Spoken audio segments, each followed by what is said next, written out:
Kua tohua a ariki tua wakona hei Premier Hall o Tonga. No te rā tonu nei I pānui tia mai ai e te māngai o te whare pāremata e ariki tū pou. Te karere e meana, kua riro I a ariki tua wakona me te kāhui ariki o Tonga ngā tūru te kau māwhā. Nō reira ko rātou te kāwanatanga o Tonga.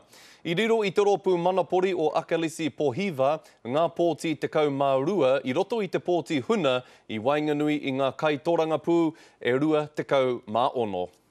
I'm pleased that that we know who is going to be the Prime Minister for the next 4 years, and I think that the challenge now for the new government is the economy and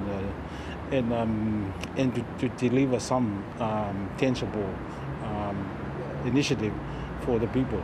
Nā te iwi o Tonga te rōpū manapori o Akalisi Pohiva I tohu, engari auare ake.